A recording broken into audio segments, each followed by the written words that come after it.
삼성전자가 예상치의 소폭 밑도는 2분기 14조 원에 달하는 영업이익을 발표했습니다.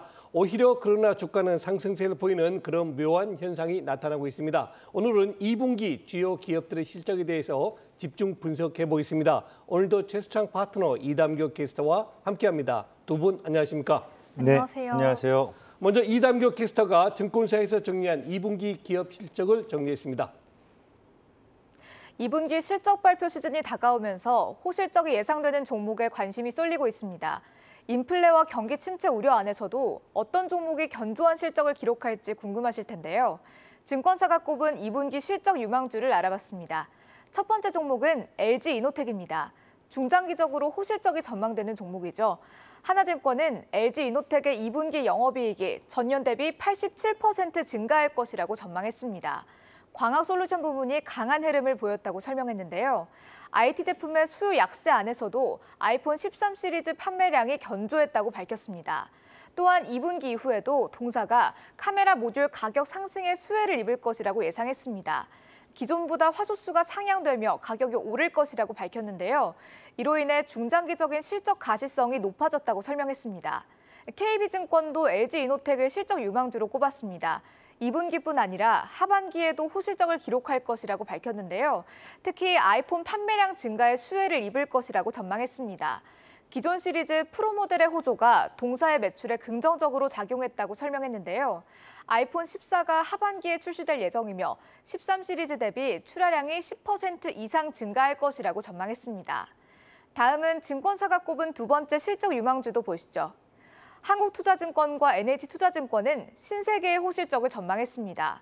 한국투자증권은 신세계의 2분기 영업이익이 전년 대비 48% 증가할 것이라고 예상했는데요.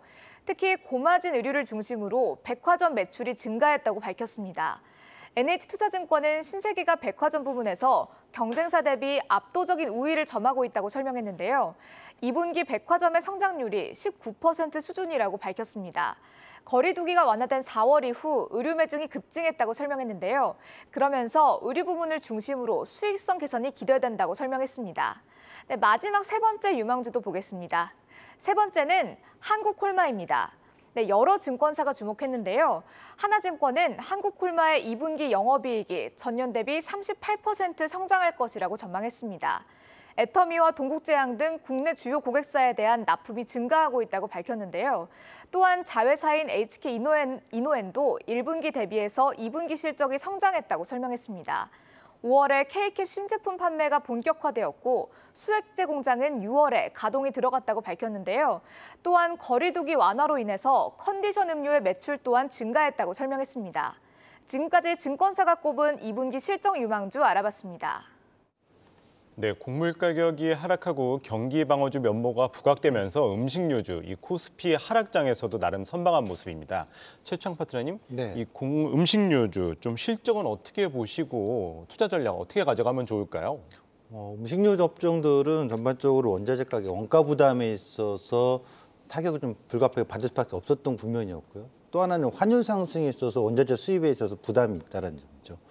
그래서 생산 단가에 있어서 좀 부담이 있다 보니까 가격을 전이해야 되는데 최근 새 정부 들어와서 판매 가격 인상하는 것은 거의 쉽지 않을 겁니다. 그래서 임기 말 항상 이거는 바뀌지 않는 어떤 패턴 같은 건데 우리나라는 5년 단임제니까 임기 말에는 항상 음식료 업종들이 가격 상승 효과가 나옵니다. 그런데 새 정부 들어서 1년 차에 판매 전이를 위해서 가격 상승하는 음식료 업체는 지금까지 본 적이 없어요. 그래서 올해 지금 시점에서는 음식료 업종들은 원가 부담에 따라서 좀 부진할 수밖에 없는 국면에 좀 놓여져 있다. 그리고 이 부분에 있어서 타겟책은 판매 전가해야 되는데 당장에 실행하기는 어려울 겁니다. 그러면 상승 모멘텀에 대한 부재가 좀 있다는 거고요.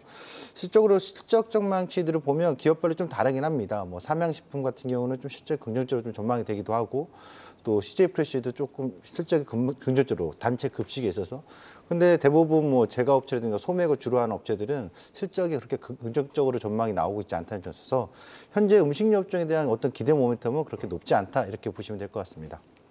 네, 또 최근에 주가의 좋은 모습 보이고 있는 미디어하고 엔터주 2분기 실적 전망하고요. 투자 전략도 한번 짚어주시죠.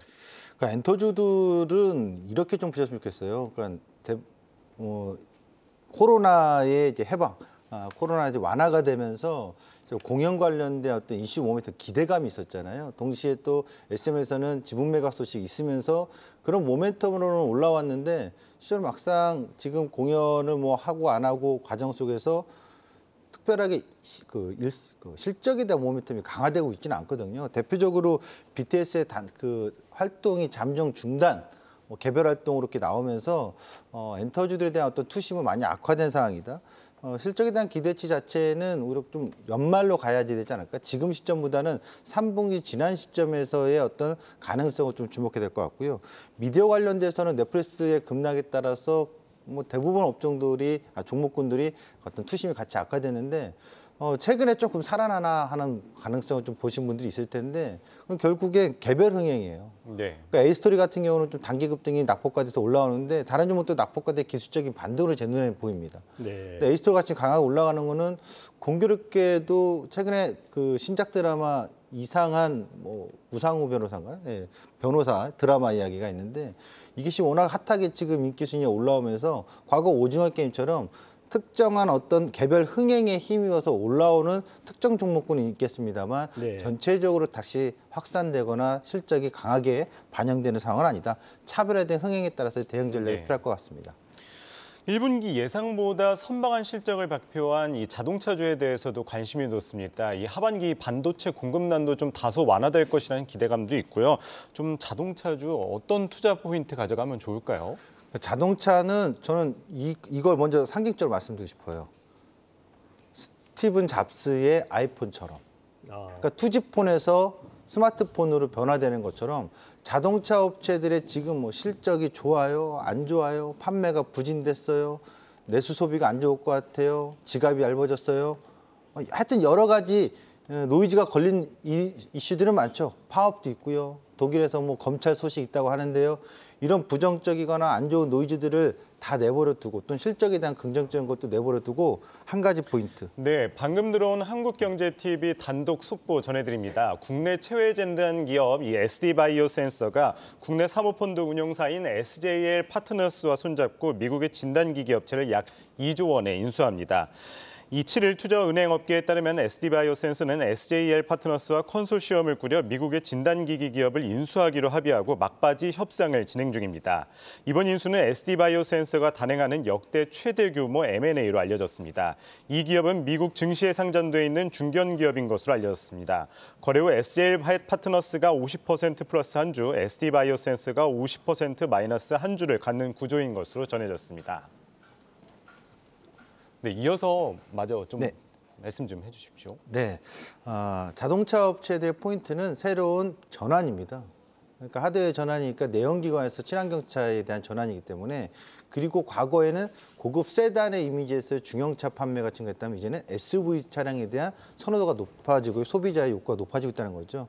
그런 점에서 자동차주들의 SUV와 친환경차의 판매 호조, 이 기대감은 지속적으로 주목해야 되겠다. 예. 그리고 또 하나는 자동차 업체들이 해외, 특히 유럽이라든가 북미 시장에서 고급차에 대한 브랜드 판매가 증가하고 있다는 점에 있어서 점유율이 확대되고 있다는 점에 있어서 자동차주는 단순하게 2분기 실적만 논할 것이 아니라 장기적인 큰 틀의 기준으로 보셨으면 좋겠고 2분기 자체에 있어서는 신차 판매에서 EV 전기차에 대한 판매가 얼마나 나오는지 그리고 영업이익이 거기서 어느 정도의 수치가 발표되는지 이 점을 좀 주목했으면 좋겠습니다. 예. 네. 저는 오늘 삼성전자가 징크스를 지켰다고 봅니다. 그동안에 삼성전자가 예상치보다 좋게 실적 발표하면 꼭 그날 주가가 내려갔죠. 오늘 어떻습니까? 예상치에 조금 하회하니까 오히려 주가가 급등하는 모습 보이고 있는데요. 자, 이제 다음 주부터 본격적으로 실적 시즌이 시작됩니다. 어떤 투자 전략이 좋겠습니까? 삼성전자의 실적을 저는 한마디 말씀드리고 싶으면 14조 원이 분기 실적이 자주 나왔습니까? 네. 그렇죠. 그건 아니잖아요. 네. 그러니까 14조 원대 분기 실적이 나왔다는 어떤 상징성을 보셨으면 좋겠고 2008년도에 시장은 폭락왔습니다. 근데 당시 삼성전자 매출은 사상 처음 국내 기업에서 100조를 달성했습니다. 그런 점에 있어서 삼성전자의 실적에 대해서 좀 상징성의 어떤 매출과 영업이 자체가 파이가 커지고 있구나라는 걸 보셨으면 좋겠고요. 그렇다면 결국 경기가 침체네, 우려네, 진행이네, 아니네, 더 빠지네 얘기는 있습니다만 네. 경기가 10년 내내 침체한다면 기부업 해야 되겠지만 그렇지 않다면 경기 회복의 신호탄이 나타날 때는 결국 IT, 경기 민감주들 이런 종목들이 가장 먼저 반등 나오거든요. 예. 그렇죠. 그렇다면 그들 종목에 대한 저가에 대한 분할에 대한 관점 아니면 그들 종목이 어느 정도 반등의 힘이 빨라질지 의미를 좀 두고 주목했으면 좋겠고 또 하나는 많이 우려스럽다. 인플레이션이 더 억제가 안 되고 계속 우려스럽다. 침체에 대한 부담이 따라오면 인플레이션하고 전혀 관계없는 업종을 공략하시면 다시 말해 인플레이션에 민감하지 않은 종목군들을 공략하시면 되겠죠. 방금 전에 속보에 나왔던 의료기기 같은 의료기기가 코로나가 많이 확산됐다. 다시 네. 오히려 재유행됐다. 더 좋죠. 그러면은 이게 뭐 인플레랑 우려가 있습니까? 없잖아요. 그러면 제약이나 바이오나 의료기기 또는 전력 국가에서 뭐 인프라 투자 SOC 이런 기업들이나 이런 산업에 대해서 또 하반기에 주목했으면 좋겠습니다. 네, 오늘 업종 진단은 이 낮아진 실적 눈높이, 이익 개선 업종에 대해서 알아봤습니다. 최수창 와운의 파트너였습니다. 말씀 고맙습니다. 네, 감사합니다.